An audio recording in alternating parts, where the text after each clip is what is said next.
iyo ndwara, kandi Yesu yaduhaye ubwo bushobozi. Imana itugire neza, Imana iturengere.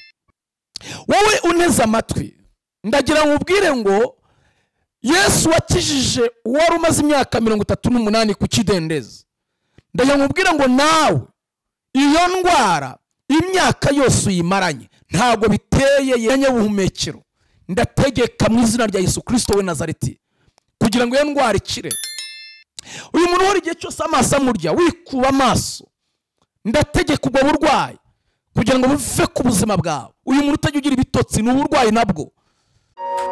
Ubumwe bw'abera Ministries, amavuta kandi agira amateka, ubuzima bugahinduka.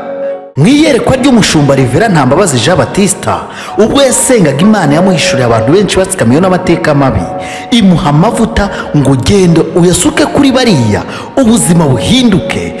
Amavuta kandi agira amateka, ubuzima bugahinduka. Reka mbasuhuze, mbifuriza amahoro y'Imana ku bumwe bw'abera Ministries. Tubifuriza kugubwa neza kandi Imana ishobora byose ikomeze ibaturindire, ibahimagarike nziza ndetse n'ubugingo. Turashimira Imana ko Imana ikomeje kuturinda. Nkunda kuvuga ngo igishoro cy'ubuzima nuko umuntu aba agihumeka.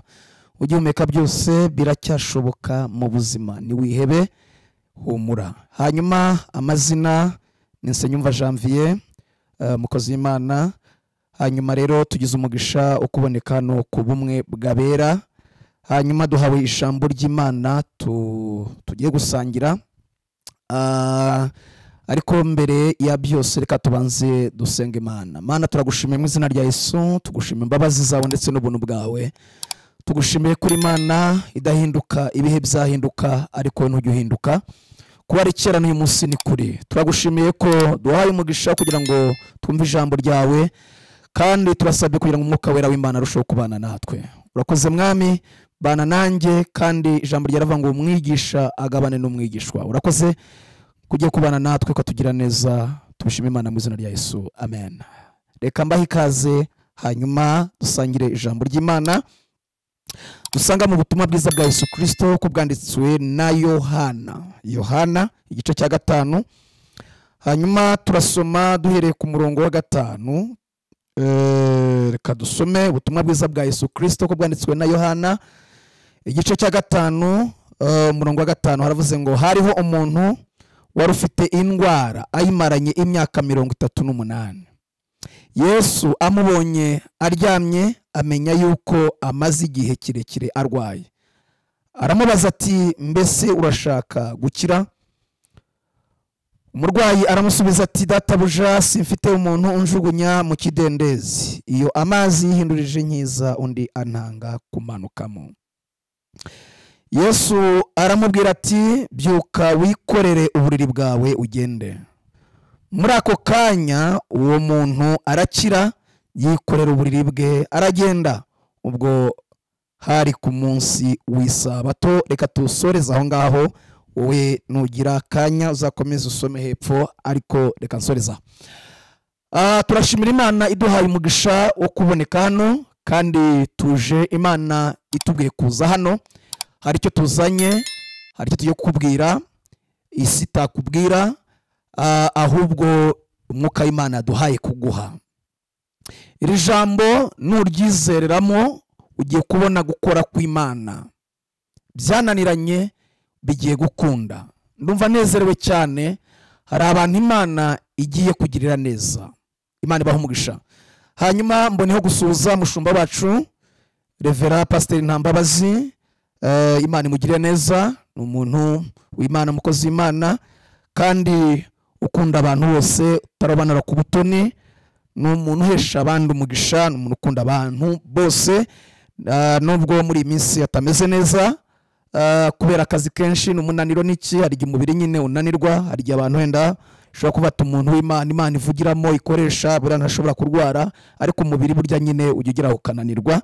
Ariko turazi neza ko Imana iraza kubigenza neza, ikamugirira neza. Imana irimo irambwira ko hari abantu Imana ihaye amashimwe mashya. Hanyuma iri jambo mu butumwa bwiza uko bwanditswe na Yohana igice cya 5 nkuko tusomye, twabonyemo amakuru y'umurwayi wari ku kidendezi. Bibiliya iravuga ngo hari amabaraza atanu, ayo muri ayo mabaraza atanu harimo abarwayi, kandi abarwayi batandukanye barwaye indwara zitandukanye. Uyu munsi Imana impaye kuza gusengera abarwayi indwara zananiranye, malariya wayiha kwaritse mu kwa muganga bigakira, umuntu urwaye amagiripe wanywa ibinini bikemera, ariko Imana intumye kuri izo ndwara zananiranye. Kandi Imana yaduhaye ubwo butware, niko Yesu yavuze, aravuga ngo mbahaye ubutware. Imana yaduhaye ubwo butware, aravuga ngo ibimenyetso bizagendana n'abizera, bazirukana abadayimoni mu izina rye, bagende rwose, kandi ngo bazarambika ibiganza ku barwayi bakire. Now rero Yesu yaduhaye iyo misiyo, yaduhaye ubwo butware, yaduhaye ubwo bushobozi. Ngiye guhagarara mu kimbo cya Kristo, hanyuma dusenga Imana, kandi iyo ndwara irakuvaho, indwara y'amayoberane, indwara zananiranye. Yesu yaduhaye ubwo butware, yaduhaye ubwo bushobozi. Turaje turasenga Imana. Bibiliya ivuga ngo amabaraza atanu harimo abarwayi batandukanye, abanyunyutse, indwara zitandukanye. Hanyuma kuri iryo baraza kandi Bibiliya ivuga ngo hari kidendezi. Icyo kidendezi cyarimo amazi, ngo iyo marayika yamanukaga akaza muri aya mazi, yahinduriza amazi, Bibiliya ivuga ngo watangaga undi kugeramo niwe wakiraga indwara.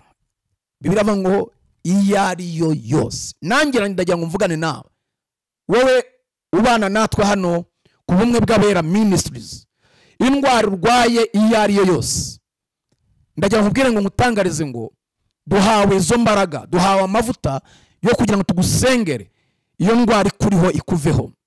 Ntago ariko Imana ibishaka, ntago Imana ariko yabishatse, oya, ahubwo ni imigambi ya Satani. Ni Satani naho nyine kugira ngo umubiri wawe ubabare, hanyuma numara no kubabara we wakwiganyira, wakwiheba, hanyuma bigutandukanye n'Imana. Bibiliya iravuga ngo Yesu aza kugera kuri iki kidendezi.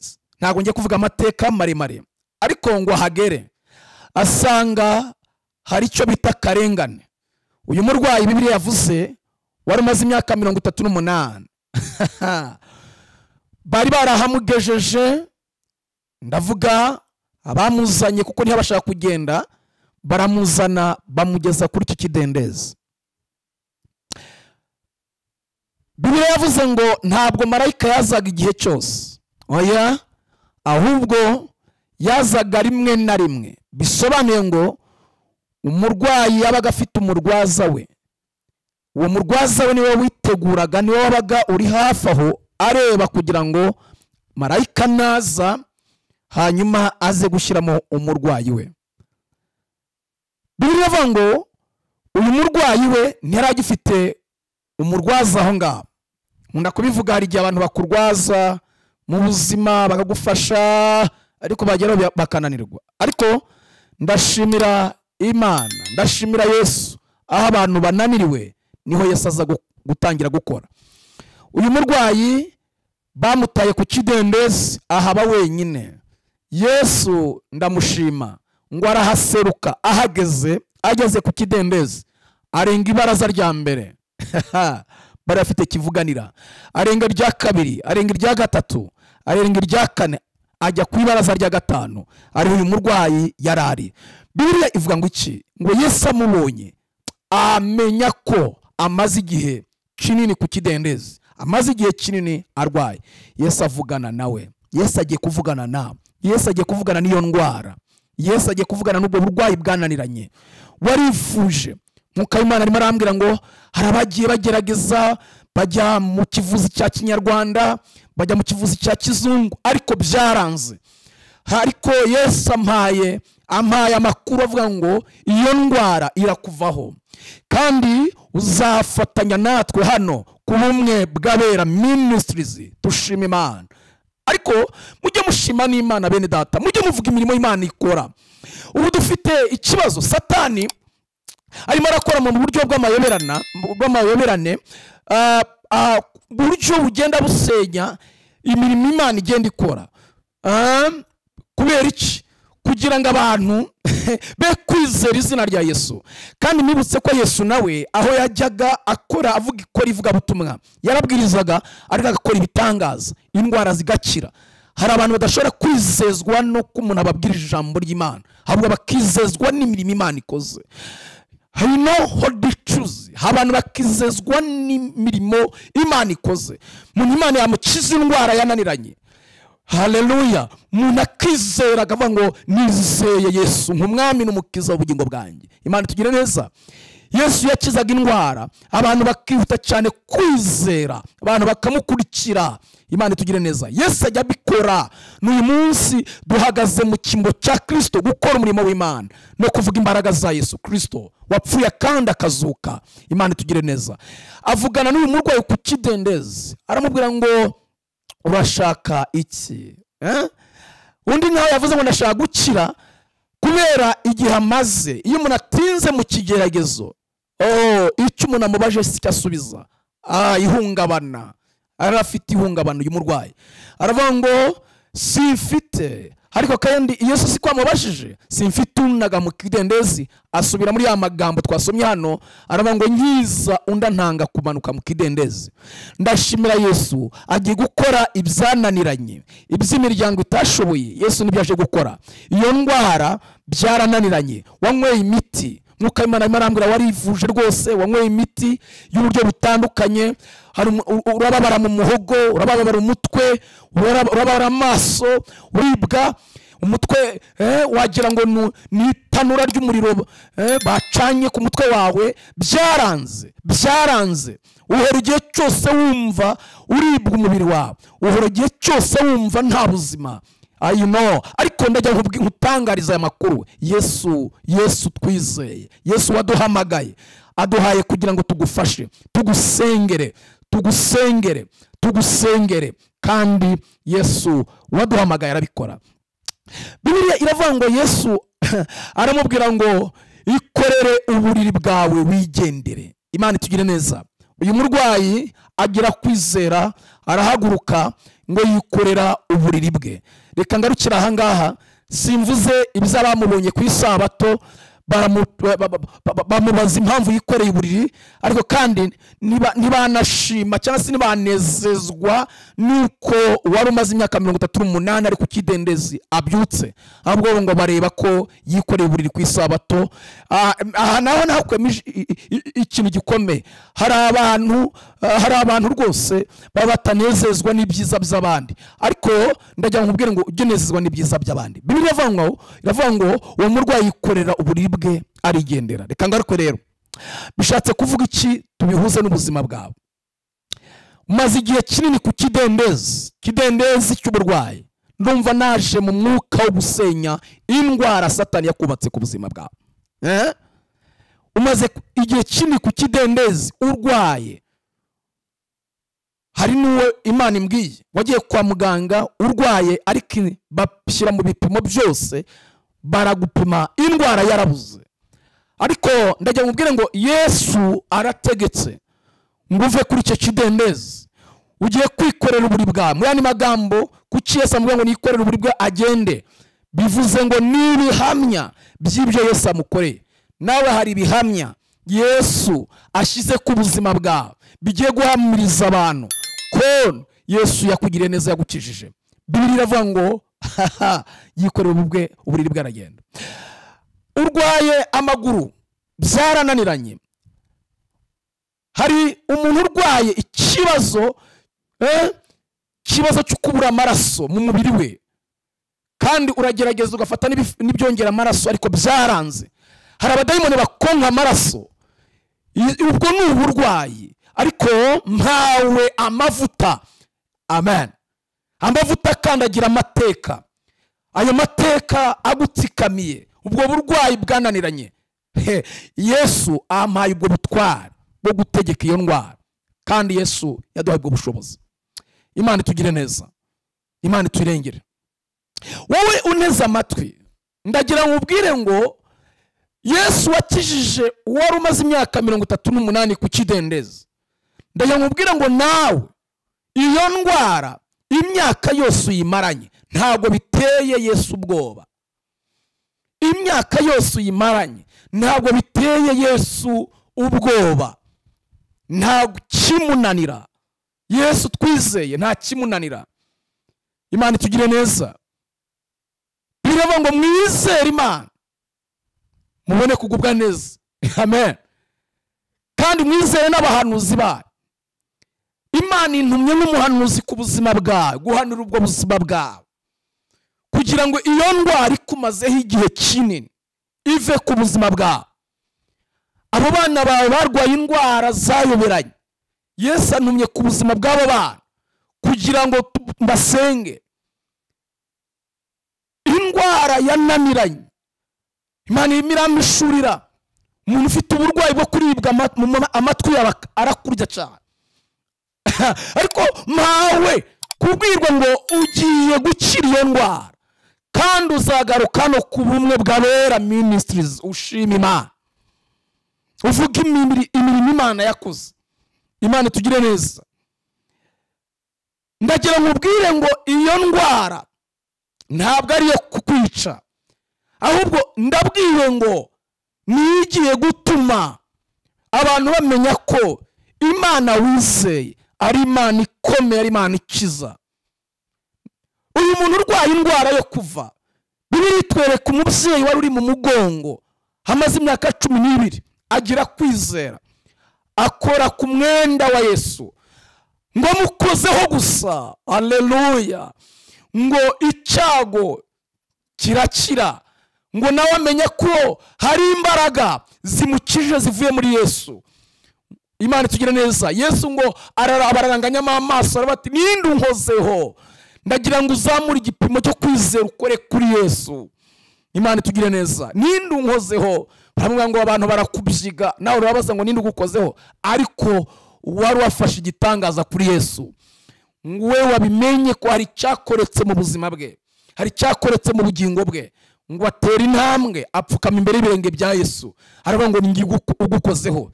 Yesu amubwira ijambo ryiza numva nabagiye kukubwira, aramubwira ngo kwizera kwawe kuragukijije. Nawe ndagira nkubwire ngo kwizera hamwe no mavuta Imana yaduhaye hano ku bumwe bw'abera, Yesu aragukijije. Wizere. Imana tugire neza. Wizere. Imana imiranyereka umuntu ufite impapuro nyinshi zo kwa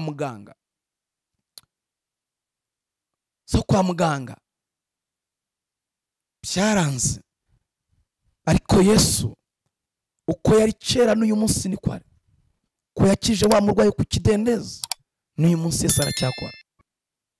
Nuko Imana irimo arambwira umuntu ufite ikibazo cyo kuribwa amagufwa, kumva urababara cyane, ndategeka iyo ndwara ive mu magufwa yawe. Kumva urimo uraribwa cyane, amagufwa araguhekenya, ariko Yesu arakora. Kandi Pawulo yavuze ijambo aravuga ngo ubwo dukorana nayo, ndagira nkubwire ngo ubwo dukorana n'Imana, ubwo dukorana na Yesu waduhamagaye, ndagira nkubwire ngo hari ibyo tugiye gutegeka bikava iwawe. Abo ni abadayimoni b'inyatsi. Guhora igihe cyose ujya kwa muganga, ninde wagiye kwa muganga? Ninde wajyanye abana kwa muganga? Ninde abana bananiwe kujya ku ishuri byanze, mwana wawe akarwara yageze ku ishuri ariko yataha akaba muzima? Iyo ni imyuka ya Satani igira ngo abana bawe batiga. Mpawe rero kugusengera, abana bawe bagomba kwiga uburwayi bw'abadayimoni, zo mbaraga, iyo myuka mibi, imbaraga z'abarozi bikava ku buzima bwawe. Imbaraga uburwayi buri karande. Ejo bundi nakiri umwana w'umukobwa nimo nsenga, Imana irambwira ngo nimubwire ngo imukuyeho umwuka wo gukenyuka, yishwe na kanseri. Kubera iki? Ngo ise, Imana yamwe ngo ise niyo yamwishe. Mwana araturika aravuga ngo niko bimeze, niyo yamwishe. Ndagira nkubwire ngo ibi bintu bijya bibaho, icyo bita karandi, indwara ziri karandi. Kuko papa wawe yishwe na kanseri, ukumva ko ni nuko. Kuko umubyeyi wawe yishwe n'indwara runaka, diabete, ukumva nuko. Kandi koko wabireba ugasanga ibyo bintu nukuri. Ariko duhawe amavuta akandagira ayo mateka y'ubwo burwayi hano ku bumwe bw'abera. Imana itugiriye neza. Dufite ubuhamya bw'abantu twagiye dusengera bimeze gutyo, Yesu akabakiza, Yesu akabagirira neza. Imana ishimwe. Yesu akabarengera, Yesu akabavana iki gisuzuguriro kidendeze cy'uburwayi umazeho imyaka myinshi. Mama, this unto me, numva mpawe kukubwira ngo humura. Hayinone takita, wowe urwaye ibere, wumviye igihe cyose ari kurya, dushirije kanseri mu izina rya Kristo Yesu w'i Nazareti. Wowe urwaye mu muhogo, numva iyo ndwara turayitegetse mu izina rya Yesu. Iki ni icyumweru cy'ibitangaza cy'imirimo y'Imana ku buzima bwawe. Ukurikirana ubumwe bw'abera ministries, iki ni icyumweru cyo kuboho kugakira iyo ndwara iyo ari yo yose. Indwara y'amayoberane, indwara yo mu maraso, indwara erega kereka hari tugiye tuzana abantu hano kuri kamera, abantu bagiye bakira izo ndwara rwose, ariko turabahamya. Kandi nicyo Yesu aduhamagariye, nicyo Yesu aduhaye, nicyo Yesu atubwiye. Ndagira nkubwire ngo iyo ndwara numvishije uyu munsi ndi mu mwuka wo kugira ngo dusengera abantu babohoke bakira izo ndwara. Umuntu ufite ikibazo cyo guhumeka nabi, myanya y'ubuhumekero, ndategeka mu izina rya Yesu Kristo w'i Nazareti kugira ngo iyo ndwara ikire. Uyu muntu wari igihe cyose amaso amurya, wikuba amaso, ndategeka ubwo burwayi kugira ngo buve ku buzima bwawe. Uyu muntu utajya ugira ibitotsi, ni uburwayi nabwo, ni uburwayi nabwo. Ntugire ukabura ibitotsi, ukaryama ukabura ibitotsi. Imana ishobora byose ikugiriye neza. Imana y'amahoro ikurengera, igutabara. Mu kanya tugiye gusenga, tumenagura ibyo bihome bya Satani, ibyo bihome by'uburwayi tubimenagure, duhagaze mu ijambo ry'Imana, duhagaze muri autorite duhabwa n'Imana, duhagaze mu butware duhabwa n'ishobora byose niyo duhamagaye. Imana itugire neza, Imana iturengere. Uyu muntu uruhu rwawe bararwangije, batayimoni bararwangiza, ariko tugiye gusenga Imana. Ndabona umuntu wowe ndabona ufite ikibazo cy'umugongo wanze gukira kandi warivuje byarananiranye. Ndagira nkubwire ngo niwizera, ukwizera muri iri jambo, ukizera nabi Imana yatumye, uraza kubona ubwiza bw'Imana. Imana itugire neza. Ndimo ndabona umuntu ufite ibinya mu mubiri, pefo amango stridram. Ibyo binya, ayo maboko yawe adakora agomba gukora, ayo maboko agomba gukora, ibyo binya bikavamo. Yesu wategetse wari ku kidendezi imyaka 38, nshuti yanjye, agategeka. Ndumva Yesu agiye gutegeka ku buzima bwawe, burabohoka. Urabona intsinzi ku buzima bwawe, urabona intsinzi ku rubyaro rwawe, urabona intsinzi, haleluya, ku mutware wawe, urabona intsinzi ku mufasha wawe, urabona intsinzi mu rugo rwawe. Ugiye kwakira intsinzi, ugiye kwakira ubutabazi buturuka ku mwami Yesu Kristo. Yesu agiye kuvuguruza iyo ndwara ku buzima bwawe. We barakuroze, ni ibintu bakuroze, ni ibintu watezwe, ni ibintu utongerwa, ni ibintu woherezwa. Ndabona ibirara bitigisi wawe yananiranye, Yesu amaye. Erega nkunda kuvuga ngo iyo utemera amavuta ntagukorera. Mujye mwemera amavuta, mwemera amavuta y'abakozi b'Imana. Imana yabahaye, kuko njye nemera ko umuntu wese Imana imuha icyo agomba gukora. Ikurema ifite icyo uzakora, yakuremeye. Hanyuma rero niba uri umucuruzi, niba uri yes, ukora muri ministry, ukora akazi runaka, ariko nanone naravuze ngo icyo utazi ntugatinde ugihakana, ahubwo tinda uciga. Emera amavuta. Hari amavuta akandagira amateka, hari amavuta abohora, hari amavuta akuraho, hari amavuta azitura abaziritswe bakaziturwa. Imana itugire neza, Imana iturengere.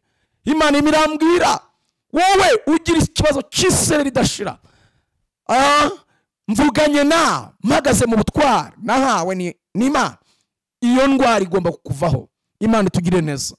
Ndagira ngo dusenge Imana, hanyuma kandi uzaze utanga intaya, ushima Imana, uvuga imirimo y'Imana Imana yakoze. Hari abantu bajya bavuga ngo ntibavuga ibyo Imana yakoze, ngo banseka, ngo ubuse nabivuga gute. Ujye uvuga imirimo y'Imana Imana yakoze, uguseka azaseke, kuko ibyo kurya by'Imana ni amashimwe.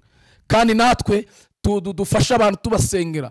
Iyo mushimye Imana tukumva iby'Imana yakoze tubasengera, natwe bitwongeramo imbaraga, tukagira twishima. Imana ibagire neza.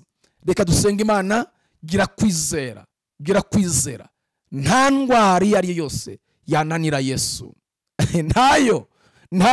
Imana imbwiye umuntu ufite umwana witura hasi, yente acu viglo, duhamagara ariko tubwire, dusenga Imana. Imana imbwiye umuntu, uyu mwana arajya mu ishuri ubwenge bukabura.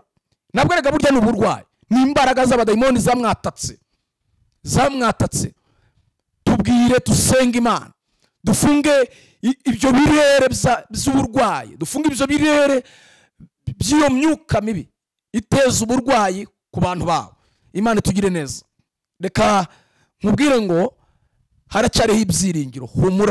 Humura kandi izera Imana wibijyana ahandi. Izera Imana, wizera Yesu aracyakora. Imana ikugire neza, Imana y'amahoro ikurebe neza. Ndagira ngo dufatanye nawe gusenga Imana y'amahoro ibarebe neza. Reka dusenga Imana.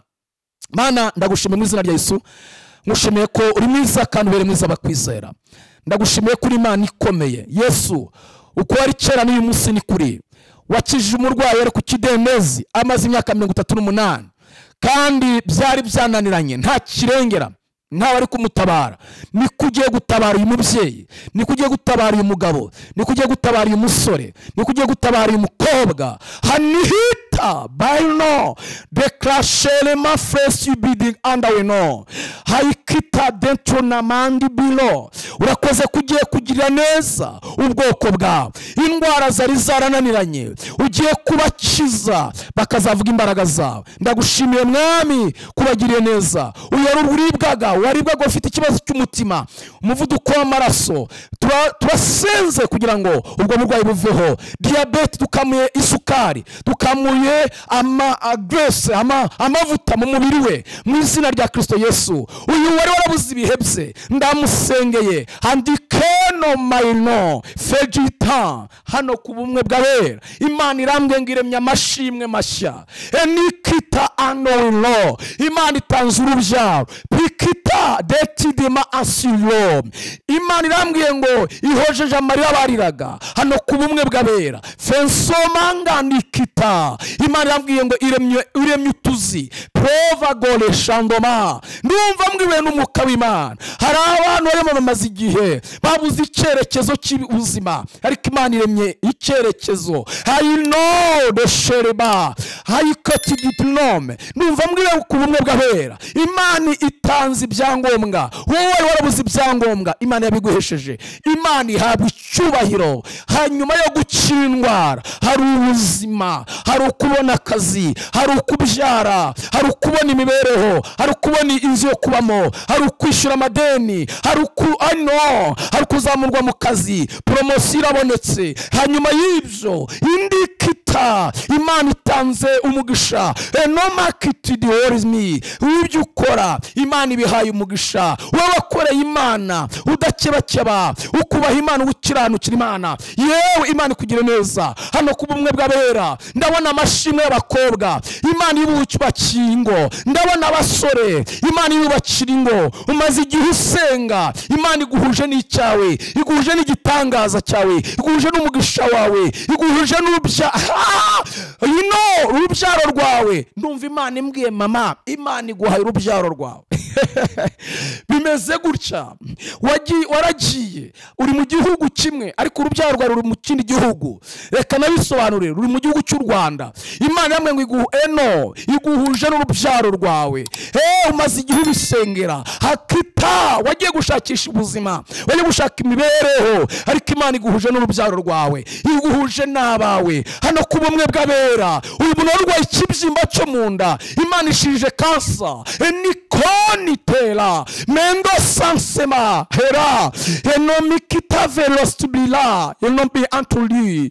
Dore Imana ihoje amarira bariraga, don't east be kansoma. Wari utakaje ibyiringiro, ndumva mbwiye n'umwuka w'Imana kumenya ko wongeye abi anto Imana iguhembuye. Hano ku bumwe bw'abera ministries hayikita la shelema abayihungiyeho, ndumva mbwiwe ngo Imana bagire neza. Hari amasengesho maze usenga, ukasenga hano ku bumwe bw'abera, winginga Imana, ugahamagara umushumba, Imana ikugiriye neza, Imana irakurengeye, uzatanga iryo shimwe, uzaza uvuga imirimo y'Imana kugira ngo n'abandi basenge hano ku bumwe bw'abera bazavuga ngo kuko Imana, kuko abantu b'Imana bizeye n'Imana ikora.